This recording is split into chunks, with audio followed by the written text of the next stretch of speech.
Kom ons fokus nou op Jesus Christus. Die Godheid van Jesus Christus, die Seun van God, is ononderhandelbaar in die Bybel. Wie is hierdie persoon, mag ons vra, wat dit waag om homself as Moses se meerdere voor te stel? As jy net liekraak na die Bybel gaan kyk, net 'n oorsigtelike kyk na die eerste boek in die Nuwe Testament, dit is nou mos die Evangelie van Matteus. Deur net Matteus oop te maak, dan gaan jy telkens vind dat die Here Jesus na die wet verwys as die woord van God deur Moses gegee, maar dan sê die Here Jesus, maar ek sê vir julle. Luister baie mooi wat gebeur. Die Here Jesus verwys na die wet van God, dat hy dit deur Moses gegee het. In 'n ander woorde, God het sy woord aan Moses gegee, wat op sy beurt dit aan die volk bekend gestel het.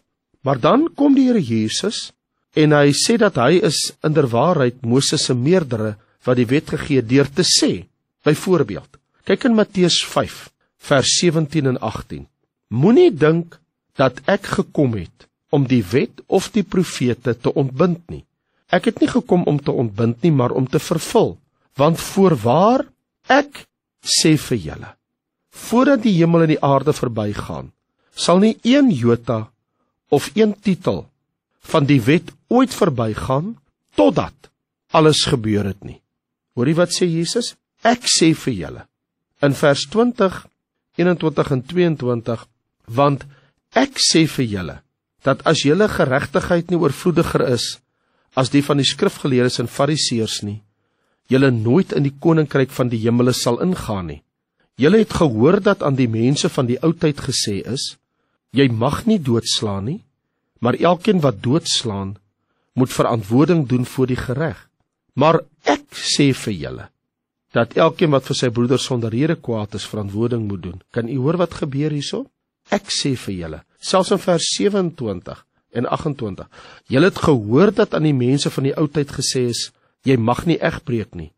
Maar ek sê vir julle, dat elkeen wat na 'n vrou kyk om haar te begeer, reeds in sy hart met haar egbreek gepleeg het. Kan jy sien hoe ernstig kom dit uit? Ek sê vir julle, in vers 31 en 32, elkeen wat van sy vrou skei, moet haar 'n skeibrief gee. Maar ek sê vir julle, dat elkeen wat van sy vrou skei, behalwe om rede van hoerery, maak dat sy egbreek pleeg, en elkeen wat die geskeide vrou trou, pleeg egbreek. Vers 33 en verder, jy mag nie vals sweer nie, maar jy moet jou ede aan die Here hou. Maar ek sê vir julle, sweer hoegenaamd nie, nie by die hemel nie, omdat die troon van God is, nie by die aarde nie, omdat dit die voetbank van sy voete is, ook nie by Jerusalem nie, omdat dit die stad van die groot koning is. En dan vers 38 en 39, julle het gehoor, daar is gesê, oog vir 'n oog en tand vir 'n tand, maar ek sê vir julle, dat julle 'n slegte mens nie moet weerstaan nie, maar as iemand jou op die regterwang slaan, draai ook die ander een na hom toe. In vers 43 en 44, jy moet jou naaste lief hê en jou vyand moet jy haat. Maar ek sê vir julle, julle moet jou vyande lief hê, seën die wat vir julle vervloek, doen goed aan die wat vir julle haat, en bid vir die wat julle beledig en julle vervolg.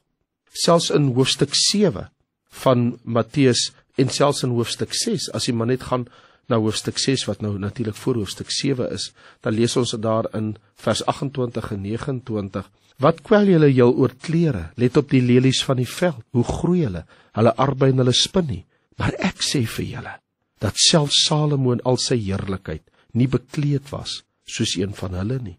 In hoofstuk 7 lees ons in vers 28 en in vers 29, dat die Here Jesus sê, dat toe hy klaar was, lees ons, en hy hulle geleer het, was hulle verslae oor sy leer, want hy het hulle geleer, soos een wat gesag het, en nie soos die skrifgeleerdes nie.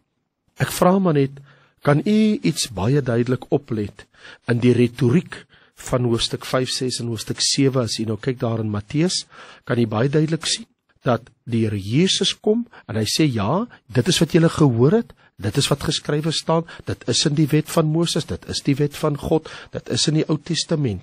Hy sê, maar ek sê vir julle. Ja, op 'n ander plek lees ons in die Nuwe Testament, hy spreek soos niemand nog ooit voor hom gespreek het nie. Hy het soveel gesag, soveel autoriteit. Sy woord het soveel krag, onweerspreeklik. In die Nuwe Testament is dit baie duidelik oor hierdie saak, dat Jesus Christus is die Seun van God, en die stellings wat hy maak, kan deur niemand afgeslaan word. In Johannes 8 lees ons in vers 58, Jesus sê vir hulle, voorwaar, ek sê vir julle, voordat Abraham was, is ek. En hier kan u sien, waar Jesus sê, is ek, gee hy aan homself 'n besondere titel, want daardie woord, ek is wat ek is, kom uit Exodus, toe God homself in Exodus 3 aan Moses geopenbaar het by die braambos, toe hy vra, wie sal ek sê het my gestuur? Toe sê God vir hom, sê vir hulle, ek is, het jou gestuur. Nou, ten eerste, goddelike name word aan Jesus Christus toegesê.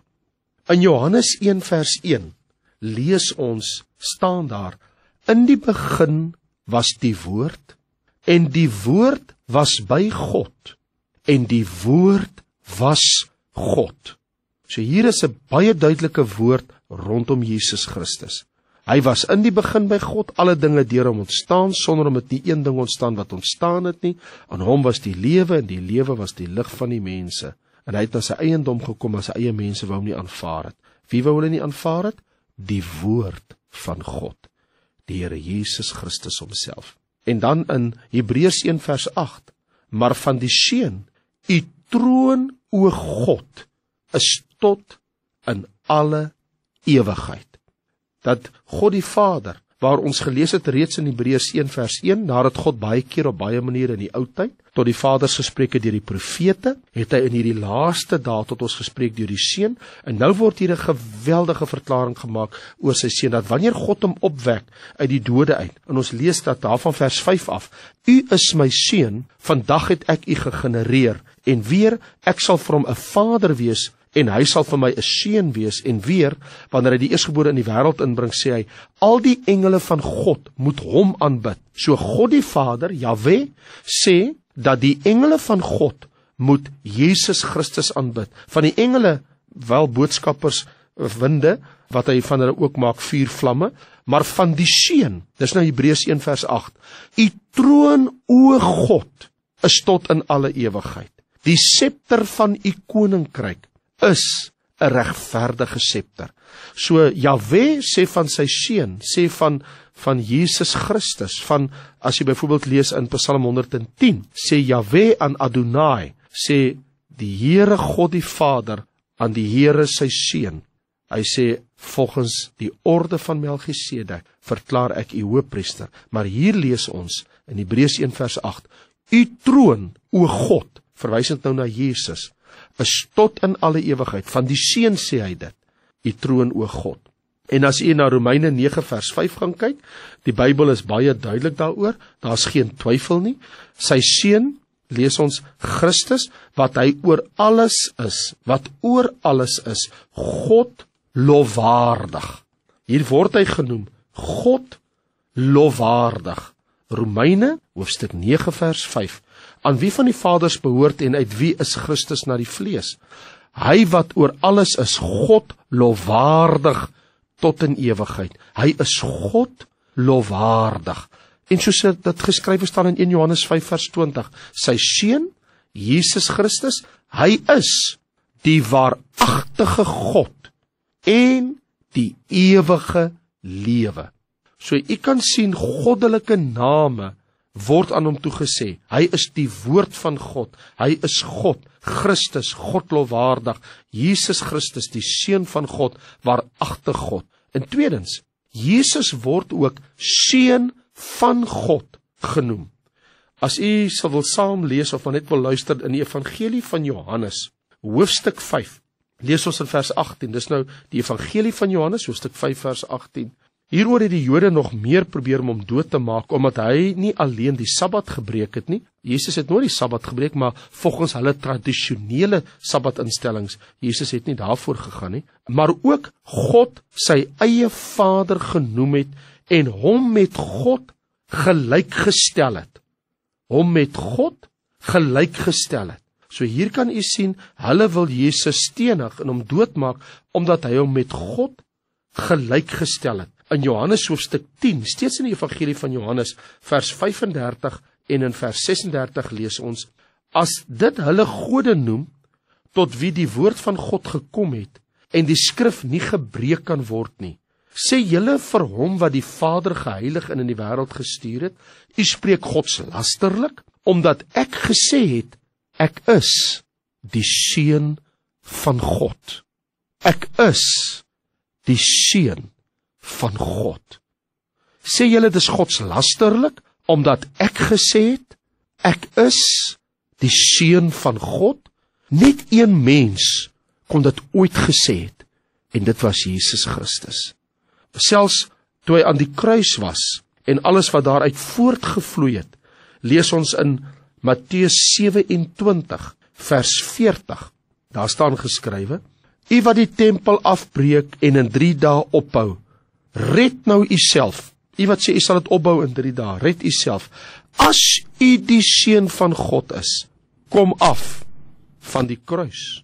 In vers 43, hy het mos op God vertrou. Laat hy hom nou verlos as hy behae in hom het, want hy het gesê, ek is die Seun van God. Selfs in Markus 14, kan jy sien hoe hoon die mense die Here Jesus, hoe spot hulle die Here Jesus, omdat hy hierdie stellings maak, dat hy die Seun van God is. In Markus 14, vers 61 en vers 62. Maar hy het stil gebly en hom geen antwoord gegee nie, en weer stel die hoofpriester hom die vraag, en sê vir hom, is u die Christus, die Seun van die geseënde God? En Jesus sê, ek is,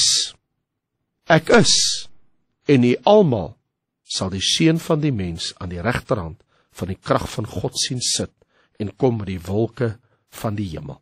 Jesus Christus het graag na homself verwys as die Seun van die mens, maar soms was hy baie reguit en prompt uit, en het homself ook genoem die Seun van God.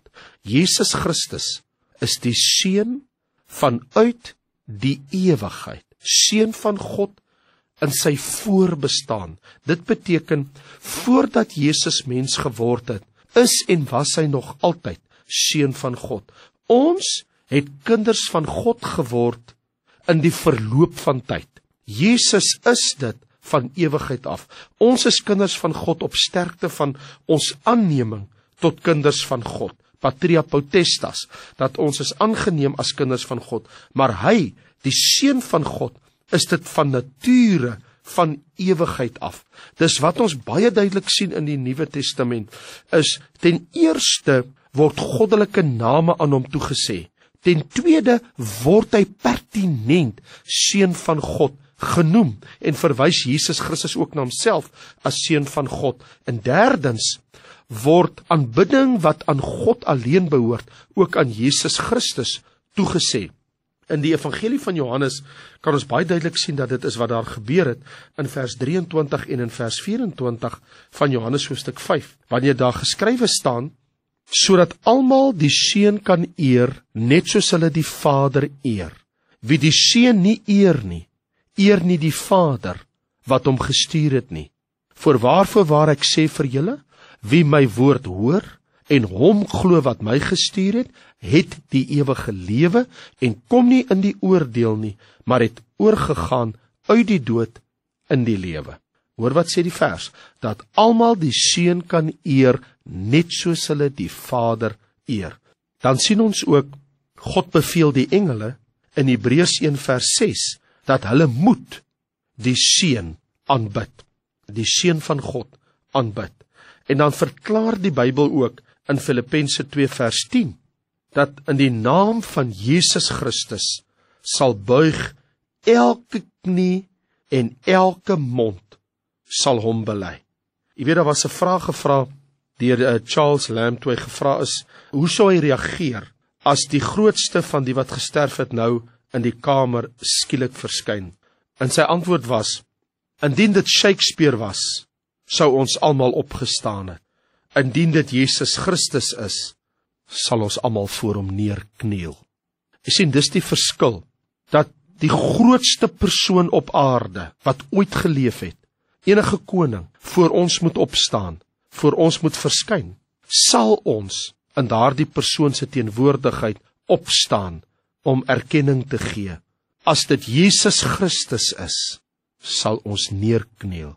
Dis die verskil tussen 'n mens en Christus Jesus, die Seun van God.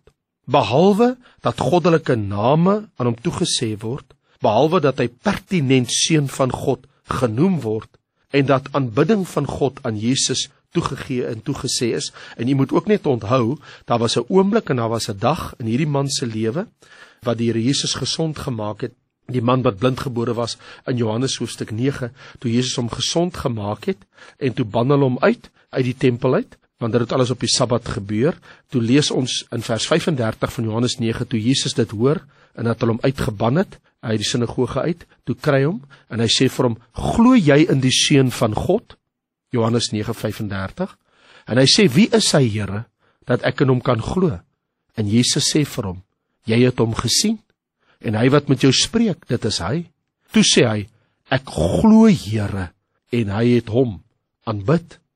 Jesus was aanbid as Seun van God, toe hy nog op aarde was. Hier sien ons dit in Johannes hoofstuk 9. Maar dan word daar ook aan die Here Jesus goddelike ampte toegeskryf. Hy is die skepper van hemel en aarde, want Johannes 1 vers 3 sê, alle dinge het deur hom ontstaan. Hy is die skepper van die hele skepping. Hy is ook die onderhouer van alle dinge. Kolossense 1 vers 17. In hom hou alle dinge stand. Hy het ook die reg, hy het die mag om sondes te vergewe. In Markus 2 vers 5, Jesus sê, seun, jou sondes is jou vergewe. Wie het die reg om sondes te vergewe? God alleen kan dit doen. En Jesus sê vir al hierdie mense, seun, jou sondes is jou vergewe. Hy het ook die mag om die dode op te wek. Herhaaldelik bevestig die Bybel dit.